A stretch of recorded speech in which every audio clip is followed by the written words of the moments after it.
मैं मियाँ साहब से पूछना चाहता हूं, क्योंकि इनका बहुत वक्त इन्हीं मामलात में रहा, बहुत दकीक नजर रखते हैं, बड़ी समझदारी के साथ नजर रखते हैं। सर, ये पाकिस्तान को कहां लेके जाना चाहते हैं मियाँ साहब? बिस्मिल्लाहिर्रहमानिर्रहीम। एक तो वो कहते हैं ना कि जी के नादान दोस्त से दाना दुश्मन जो है वो बेहतर होता है। तो सबसे अहम तो जो है वो इस मामले में मेरा ख्याल है कि जनरल कमर जवेद बाजवा साहब के साथ जो दोस्ती निभाई है उन्होंने, जवेद चौर साहब ने उनका बेड़ा गर्क करके रख दिया। उनको वो तो उनको क्लियर करने के चक्करों में थे और बहुत सारी चीज़ें जो हैं वो वजाहत करना चाहते थे अपने अलफ लैलवी दास्तानों की तरह, जो वो एक कहानी घड़ते हैं और कहानी नवीस वो कालम नगारी कर रहे हैं।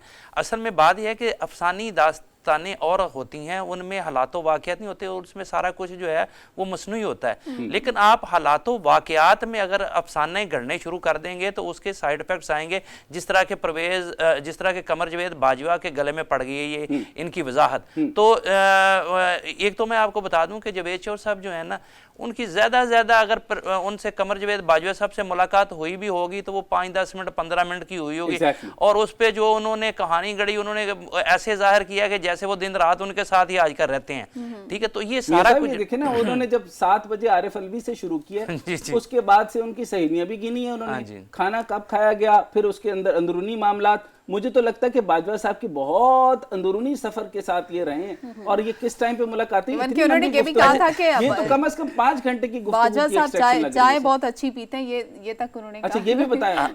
देखिए, जवेद चौर साहब ने ना सुलेमानी टोपी पहनी होती है, वो लोगों के बेडरूम में भी एट ए टाइम मौजूद होते हैं, वो उनके कारोबारी राजदान भी होते हैं और उनके दूसरे ज़ाती निजी मामलात में भी वो उसी तरह जो है ना वो बनफ्से नफीस मौजूद होते हैं, लेकिन दूसरों को नज़र नहीं आते। तो देखें ना, असल में ये सारा कुछ एक्सपोज हो गया, उनके जो कहानी थी ना वो एक्सपोज हो गई है। बाजवा साहब से तो उन्होंने इस चक्करों में कहा होगा कि जनाब मैं इस किस्म के कालम लिखूंगा कि आपको किसी चीज़ की ज़रूरत नहीं रहेगी, वजाहत कर दूंगा, कौम ये कर देगी, वो लोगों में जो अबहाम पाए जाते हैं वो सारे दूर हो जाएंगे और ये जितने सियासतदान हैं सब नंगे हो जाएंगे। तो वो उल्टा काम पड़ गया। आप देखेंगे सबसे ज़्यादा मुतनाज़ा करने वाला जो है ना उनको, वो जवेद चौधरी है।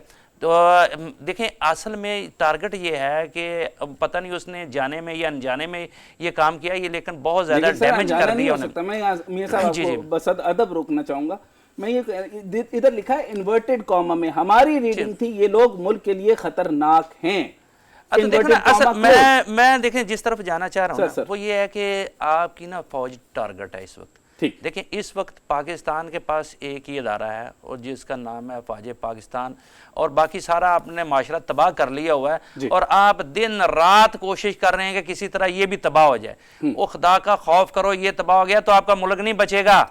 तो अगर देखें, हर चीज़ का एक बुन्नत होती है। पाकिस्तान की बुन्नत इस किस्म की है कि उसमें एक ताकतवर फौज का होना बहुत ज़रूरी है। तो उसमें आप फौज को इतना मुर्द इल्ज़ाम ना ठहराएं।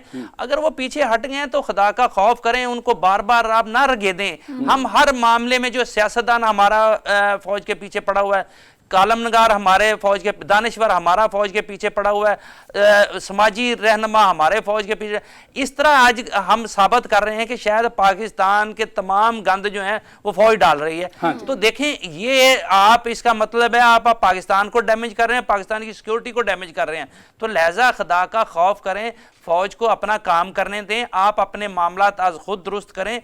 और अगर चूंकि पाकिस्तान की बड़ी बदकिस्मती है कि यहाँ इन सियासतदानों को रेफरी के बगैर खेलना नहीं आता। ये शुतरबे महार जो है ना वो लड़ रहे हैं ऐसे जैसे, मैं वो लफ्ज़ इस्तेमाल नहीं करना चाहता, उनसे बदतर ये जो है ना एक दूसरे के गलोगीर हो रहे हैं। तो मेरा ख्याल है कि कम अज़ कम इन्हें कोई ना कोई क़वायद ज़वाबित के मुताबिक आगे बढ़ना चाहिए।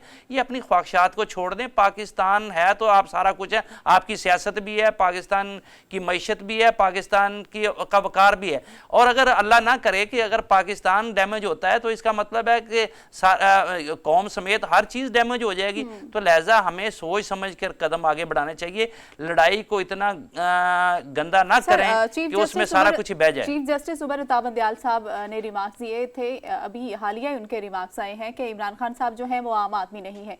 लेकिन अगर इमरान खान साहब की एस्टेब्लिशमेंट को लेकर उनका बयानिया देखा जाए तो वो भी अक्सर टारगेट करते रहते हैं, और वो तो डायरेक्ट वार करते हैं। जैसे कि उन्होंने कहा है कि पीटीआई को दोबारा इक़्तिदार में आने के लिए जनरल बाजवा का सेटअप जो है वो एस्टेब्लिशमेंट अभी भी सरगर्म है। इससे मुतालिक क्या कहें? अच्छा देखिए, बात यह है कि हमारा सियासतदान जो है ना वो कोई अपनी कारकर्दगी के ज़रिए से उसके बलबूते पर ना आवाम में जाता है ना वो उसकी बात करता है, क्योंकि उसको पता होता है कि मैंने इस हवाले में कोई काम नहीं किया।